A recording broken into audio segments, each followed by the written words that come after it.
Welcome back to my channel. दोस्तों, आज की मूवी में हम जॉन सीना और जैकी चैन को देखेंगे। तो मुझे अब बताने की बिल्कुल भी ज़रूरत नहीं है कि ये एक्शन एडवेंचर फिल्म है। इस कहानी में हम देखेंगे कि ये लोग इराक के एक ऐसे इलाके में हैं जिससे बचकर निकलने के लिए उन्हें मौत की वादी से गुजरना होगा, जिसे हाईवे ऑफ डेथ कहा जाता है, जिससे बचकर निकलना बहुत ही मुश्किल है। लेकिन ये दोनों एक्शन हीरोज ये चैलेंज एक्सेप्ट करते हैं और फिर ऐसा एक्शन देखने को मिलता है जैसा कि हम इन दोनों से एक्सपेक्ट कर रहे होते हैं। तो मूवी की स्टोरी शुरू करने से पहले अगर आपको मेरी वीडियोस पसंद आ रही हैं तो जल्दी से लाइक और कमेंट करके ज़रूर बताएं और सब्सक्राइब वाला बटन भी दबा दें।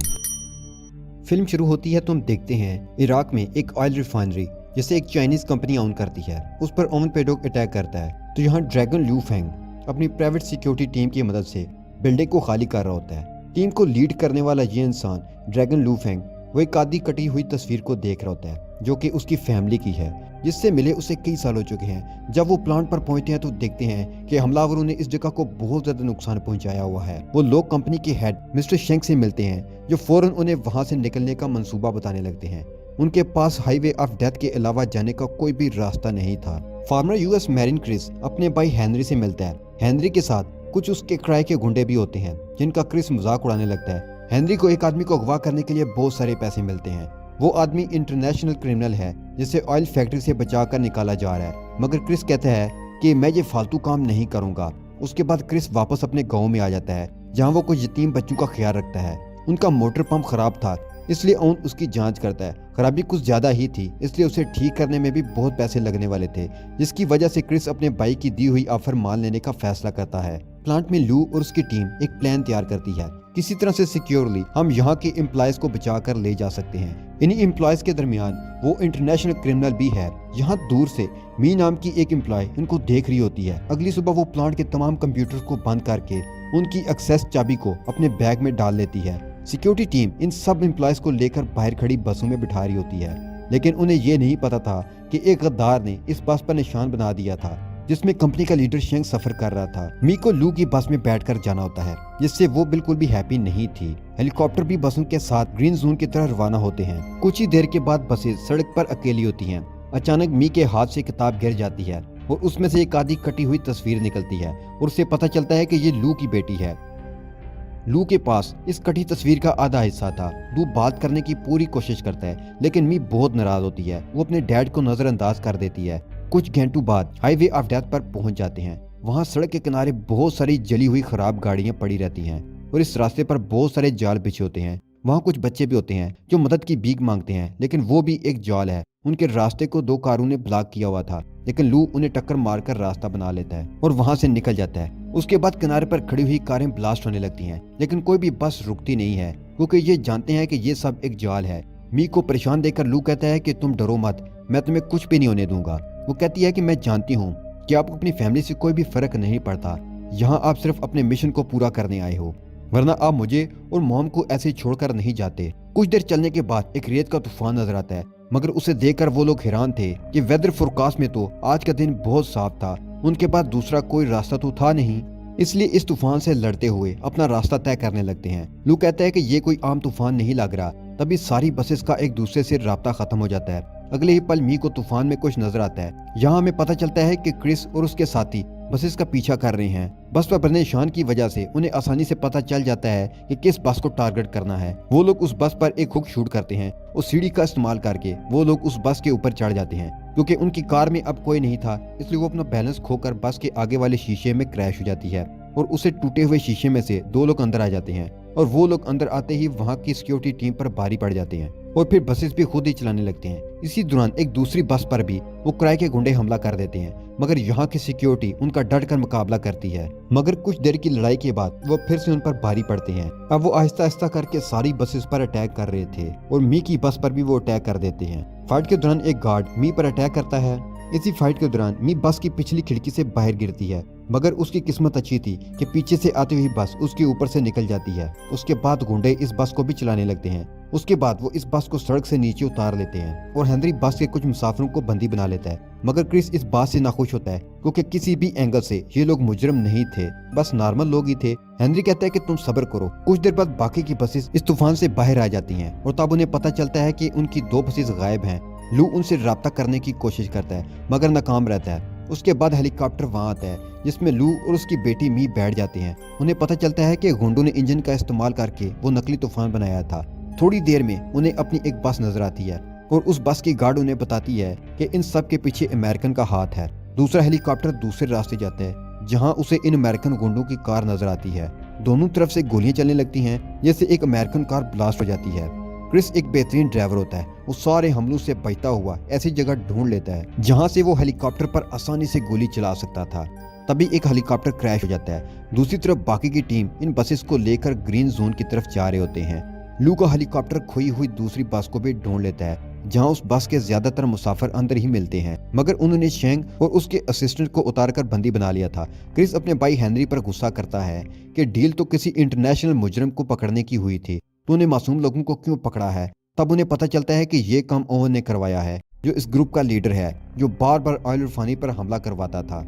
वो कहता है कि मैं ऑयल कंपनीज के लिए काम कर करके थक चुका हूँ, अब खुद के लिए एक साथ ज्यादा पैसे बनाना चाहता हूँ। वो क्रिस से कहता है कि हेनरी की जगह तुम मेरे सिक्योरिटी ऑफिसर बनो, क्योंकि हेनरी अभी नया है। एक्स मैरिन क्रिस उसकी ये ऑफर ठुकरा देता है और वहां से चला जाता है, जिसके बाद हेनरी ओवन से कहता है कि हमें क्रिस की कोई जरूरत नहीं है। तभी अचानक से ओवन उसे गोली मार देता है, फिर उसके साथियों को गोली मारना शुरू कर देता है। कुछ ही देर में लू को क्रिस कार चलाता हुआ नजर आता है, तो तभी वो उसका पीछा करने लगता है। तभी पायलट कहता है कि हेलीकॉप्टर के अंदर इतना फ्यूल नहीं है कि वो उसका पीछा कर सकें, इसलिए वो लू को वहीं उतार कर फ्यूल भरवाने के लिए चला जाता है। दूसरी तरफ क्रिस वापस अपने घर आ जाता है और फिर एक तस्वीर को मुक्का मारकर तोड़ देता है।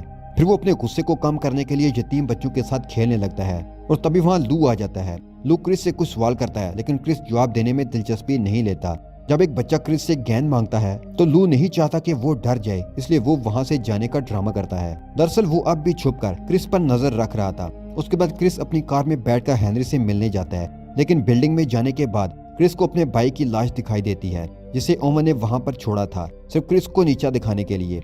लू भी क्रिस का पीछा करते हुए इस बिल्डिंग में आ जाता है। दोनों के बीच लड़ाई होने लगती है, क्योंकि दोनों ही बड़े फाइटर होते हैं। दोनों एक दूसरे से लड़ते लड़ते क्वेश्चंस भी करते हैं, लेकिन कोई किसी का जवाब नहीं दे रहा था। इन दोनों को आखिरकार एहसास हो जाता है कि दोनों का दुश्मन एक है। उसी वक्त कुछ फ्रेंच ऑफिशियल्स वहां पर आ जाते हैं और पैसे मांगने लगते हैं। ऐसा लगता है कि ओवन ने उन्हें भी बेवकूफ बना दिया है और उनको वहां से जाने के लिए कहते हुए गलती से क्रिस के हाथ में जो ग्रेनेड था उसकी पिन बाहर आ जाती है। तभी बम फटने के डर से फ्रेंचमैन वहां से भाग जाते हैं। पिन को लू और क्रिस किसी तरह वापस उसकी जगह पर लगा देते हैं। वो दोनों बाहर आते हैं।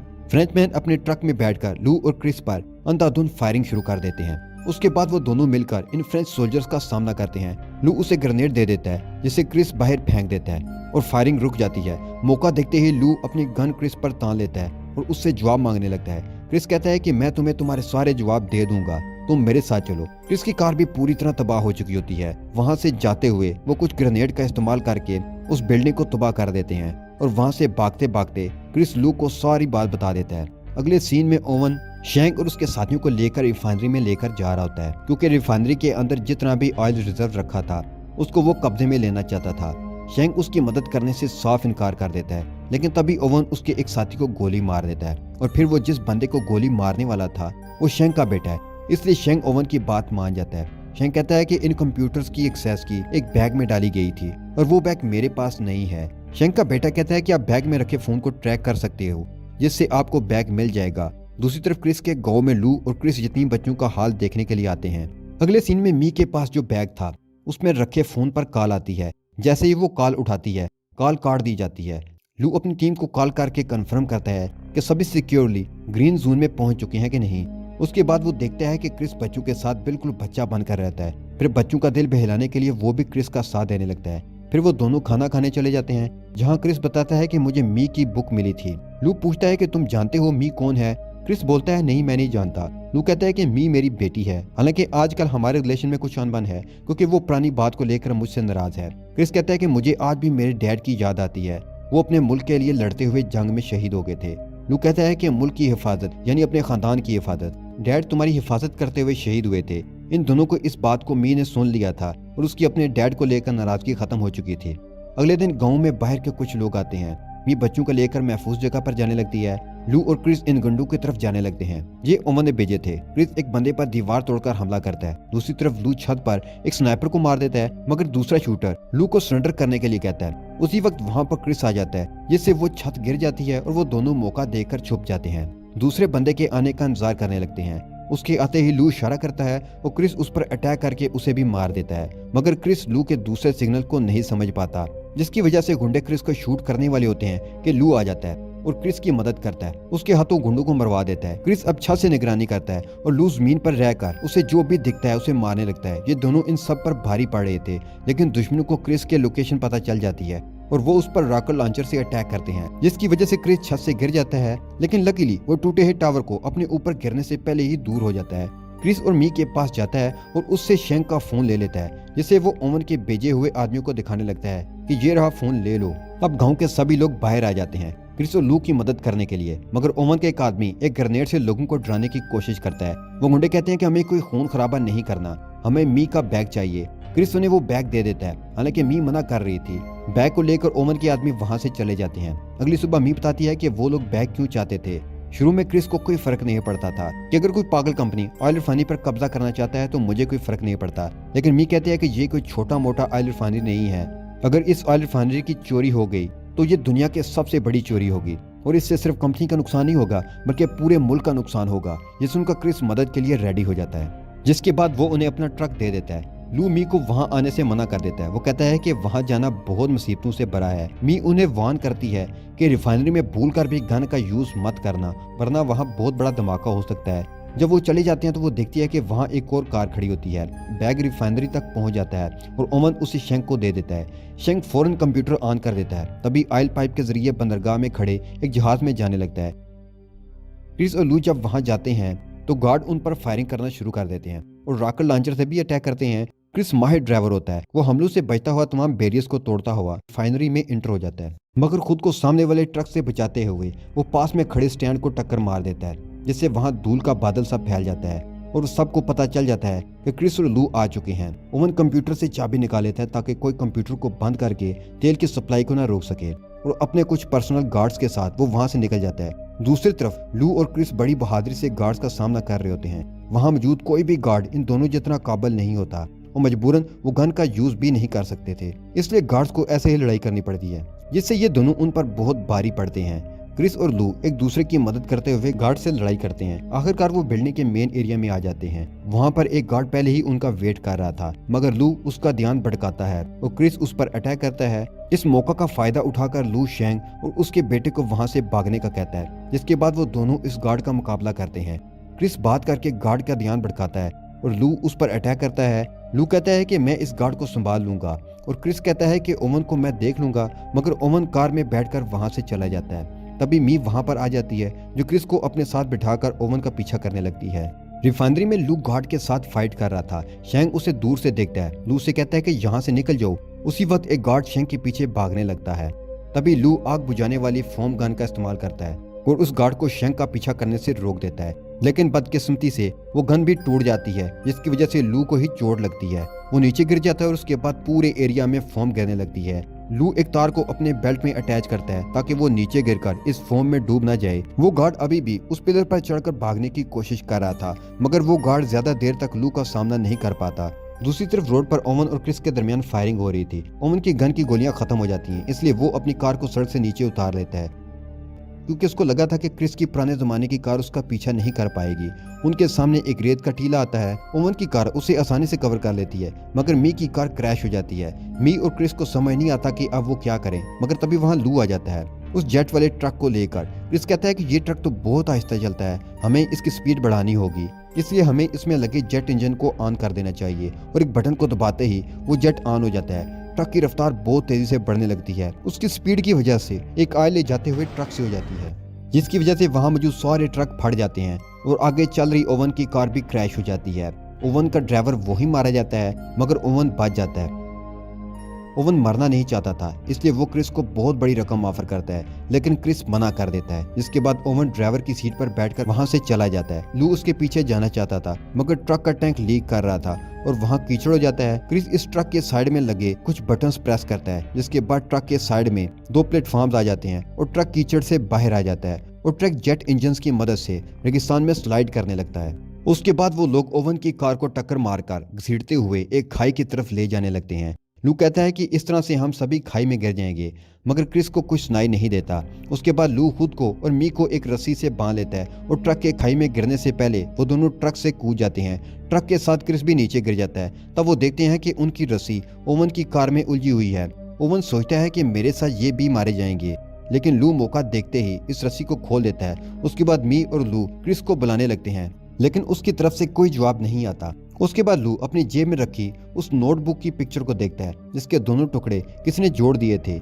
मी लू के गले लगती है तो तभी नीचे से क्रिस लू का पांव पकड़ लेता है। वो दोनों उसे देखकर बहुत खुश होते हैं। यहाँ लू को पता चलता है कि क्रिस और मी एक दूसरे को पसंद करते हैं। लू इस बात से थोड़ा नाखुश होता है। इन तीनों को पता था कि वो यहाँ फंस चुके हैं। उनके पास मदद की उम्मीद करने के अलावा और कोई भी रास्ता न था। अगले सीन में लू की टीम ऑयल की शिप पर कब्जा कर लेती है और फिल्म के आखिर में दिखाया जाता है कि इन तीनों को भी बचा लिया गया था और वो तीनों क्रिस के गांव में जो खराब मोटर पंप था उसे ठीक कर देते हैं। लेकिन तभी लू की टीम वहां आती है और कहती है कि एक नया मिशन आया है। इस मिशन में लू क्रिस को भी इनवाइट करता है और यहीं पर यह मूवी खत्म हो जाती है।